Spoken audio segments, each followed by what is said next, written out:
give this a go. There, and now what you can see, I mean, the difference between those two ball positions were huge. Now, the golf throws a lot at us during a typical round. You've got the ball above your feet, the ball below your feet, awkward lies, yet so many people struggle to adapt. Why is that? Because everyone's practicing on perfect flat lies. That's not the real thing. In today's video, I'm going to show you my favorite way to train varying your practice so you're better able to adapt to these situations out on the course, because the technique's not always going to be perfect, the setup's not always going to be perfect, and golf's not all about perfect. So 4 ways. This is my first way that I would like you to start to train, and this is particularly when it comes to low point control. So a lot of people, when the ball's in different situations, are struggling to find the ground in the right spot. So what we're going to do is train some crazy training. Imagine you're just a kid again, just experimenting. So starting here, number 1 is 5 golf balls. High tee, in the divot, low tee, very high tee, and then a normal lie. And we're just going to go through it and just hit some shots, and these might go all over the place. Don't worry, you've got to leave your ego at the door when you're training like this. But you just go through it and you just start to adapt. So, okay, straight up here. So first one, I'm going to set the club on the ground. I'm not going to think about it. A couple of waggles and go. I'm just going to try and make good contact. Same into the next one. Not thinking about it, go. That was out of a divot there. Then the next one, off a lower tee, straight into it. Next one, a very high tee starting on the ground. Then the next one on the ground, perfect lie. Whew. So what you'll see there's no time to think about technique. I actually hit all those really quite well there, but when you first do that, you may do all sorts. You might whiff under some of those high tees depending on your skill level. Now, if we slow that down on video there, all those swings would look pretty much the same, guys, pretty much the same, but what a difference. On that high tee there, I mean, this ball's way up here. So I've started here and I've just figured out with hand-eye coordination how to get the club all those inches higher to find the middle of the face. Now, if I'm down at the bottom here, I'm going to whiff under it, the ball's going to land and finish here. But then the next one is lower in the divot, then you've got to get further into the ground, you've got to adapt. So you're really working on that arc height. Where's the bottom of your swing? Crucial skill to develop when you're looking at ball striking, guys. So that's just a wonderful one to do, and you can just play around with that, have a bit of fun. I mean, that type of thing I learned as a kid. I didn't necessarily do that, but we'd chuck a ball on a side of a hill. I mean, this is when we had lots of time as a kid. This is all I did for most of my life. So I've built those skills just through experimentation. The challenge for most of us now, particularly, you know, many of us busy working, busy family, kids, etc., is we've got to, let's say, expedite that process and get the biggest bang for the buck from the practice. So this type of training is where it's at, because then when you come onto the course and you've got that ball, you know, up here, or it's on, the ball's above your feet, you haven't got to think about, oh, do I have to go 2 inches down the handle? You can just start where you are, just swing and flush it when you start to think about, you know, your skills. So remember, skill is the ability just to coordinate those little tiny movements to create the desired result. So yes, technique's important. Thinking about skill. So skill versus technique here. Think of it like a Formula One car. So if you've got the best Formula One car and you've got the best skill, obviously you're gonna do tremendously. But if you haven't got a Formula One car like my Ford Fiesta, you're never going to win a race, but I can drive that as best as I possibly can. So this is getting the best out of your car, the best out of your golf swing. And then, you know, once you start to, let's say, improve the technique, some of those areas as well, which I dive deep into in my ball striking blueprint course, some of the main causes and sort of swing errors that cause, such as low point control issues, path issues, face issues, strike issues. Dive deep to that in my ball striking blueprint course, so go check that out, link in the description below. But once you improve your technique with good skill, your ceiling of potential just goes up and up and up. But this is just training to get the best out of your swing so you can better adapt. So guys, that's the first one, vary the tee height. You can do that on the range or you can do it on the grass. Now, second one, we're going to really mix up where the ball is in relation forward and back. So what we're going to do here, this will be my normal setup, but I'm just going to put my ball quite a bit forward in my stance, as you can see from this camera here. So this ball's way forward in my stance. I would normally start here. Now, how awkward is that to get there? Now, I'm just going to figure it out. So here's my normal setup. This may go all over the place, but we're just going to try from here and make good contact. So I've got there, I've shifted that low point forward. Now, when your ball's forward in the stance, you're going to get a path that's typically left, and you're going to hit more of a pull, pull fade, or even a slice.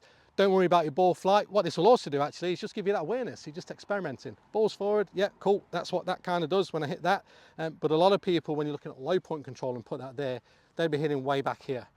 So it's just just to adapt. You've just got to get back there. You're just reacting to your situation, your environment. Now, on the flip side, just stick your ball back in your stance. I'm going to do it way back off my trail foot here. Now, what I'm going to do here is start in the same situation, same setup, but I've got to kind of just hover that a little bit because I'm going to hit it back towards you guys on the camera otherwise. So I hover it back, then I've got to find where that low point is. So we'll just give this a go. There, and now what you can see, I mean, the difference between those two ball positions were huge. Now, when you put the ball back like that, you're going to typically hit a big push or a big draw, and obviously a lower ball flight. So again, not only are you working on where you're contacting the ground with your club, you're also just going to see how the ball behaves when you do start to strike it, because initially you might top that, you might miss it, depending on your skill level. You know, it's going to be very messy, but you've got to, again, leave your ego at the door when you're training this. You're building some great skills. So the guys next to you on the range, you'll think, oh man, this guy's terrible at golf. But you're building those skills. So if you're again go and compete against them, you probably beat them because you're better able to adapt. You might get some of those situations actually in the round where maybe you're behind a tree here, and you know you've got to sort of get back at the ball because you haven't got a full swing. So you're going to have to adapt in those situations. Or if it's further forward and you've just got to kind of hit it. Guys, this is where it's at when it comes to training. Now, another way you can do it, just with the same club, you could go crazy on this. So number 3 is just varying the height of the club in regards to where you're holding it. So now I'm going to hold it all the way down almost on the steel here. And what I'm going to do from there is just take my normal setup position, and I'm just going to hover the club, normal posture, hover the club up here, and I've just got to figure out how to get back to that golf ball here. So we'll give it a go. Oh. And you see so far guys, I've struck, this is one take video, just getting straight into it, I've struck everyone really, really well, and that's not to boast, but that's just to show you what skill does. I mean, I've been playing this game since I'm 13, I'm 40 now, so 27 years. Most of this I learnt when I was a young professional. So it's where it's at, guys. And then the next one, you can do the opposite to that, is you can hold the club even higher. So now I'm going to hold it right on the end here, almost hanging off. That's going to really increase the swing weight. It's going to feel very, very heavy. Obviously it's very, very long. The likelihood it really here is you're going to fat it, but we'll see what we do. Oh, it's actually thin, that one. So that was my first bad shot of the session there. But again, I'm not bothered. I'm training, so I might have another crack at that one. I'm just varying up the practice. So I'm right off the end here. My pinky's hanging off the club. This club feels so heavy with the swing weight. Oh, that feels so heavy for me, that club. But you're just having some fun with it. Then I might go low on the handle again and just play around. It's such a great way to train. So that's the third one, guys. Another way, number 4, is just randomize your clubs. So here I've got my bag. Here I might just, without even thinking about it, I'm just going to pick, I don't know, a club there. I'm not even looking at what it is. I'm just going to come straight in and hit it. And then I'll go into another one. I'm just going to, somewhere on the low lofted section of my bag. I mean, you could have these lined up next to you on your bag there, so you can't even see your numbers. But then this is obviously a longer club here. I'm just going to adapt again. But I'm not looking really at the length. I'm not thinking about necessarily how long it is. I'm just grabbing the club, sticking it down there. Yes, this is shorter. I'm just adapting. Obviously it's gone nowhere, so that must be a wedge. Yeah, that's a wedge. This one, obviously know what it is. It's my driving iron. I'm not going to hit it full because I go off the range here, but this is super long club. I'll just hit a little one here. Down the range. Oh, I hope that's short enough. Stop. Yeah, that's short enough. Careful there. But again, guys, just a wonderful, wonderful way to practice. So while, yes, it's important to calibrate your setup, it's important to get the sticks out, check your aim, do all of that. That has its time and its place. Technique is obviously very, very important. But I just see so many people working on that so much to the detriment of their skill. And skill's massive. It's just massive. So when your setup's a little bit off, like I say, on one day, maybe your ball's back too far, or maybe your grip's not great and you're a little bit low on your grip for some reason, or your technique's a little bit off, you can figure it out just how to get back. how to get back to that golf ball to make a strike. And it's just coordinating. It's almost like a plane coming into land. Two planes set off from different areas of the world, but they're going to the same airport. Their route to get to the airport is very, very, very different. But as they're coming in to land, they take the exact same spot, the exact same entry into the tarmac there. And this is what we're looking at here when you look at skill.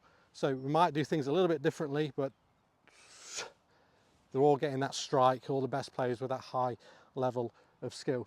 So guys, enjoy practicing that. Bring some play to your practice. It's the best way to improve your skills. And if you did enjoy that, I've got a whole heap, 2.5 hours of training on ball striking, skills training, fixes for everything in your swing inside of the ball striking blueprint. So click the link in the description below to enroll today in that. And guys, if you've got any questions on any of what we've done today, please post them in the comments below. Thank you so much for watching, and I look forward to seeing you next time.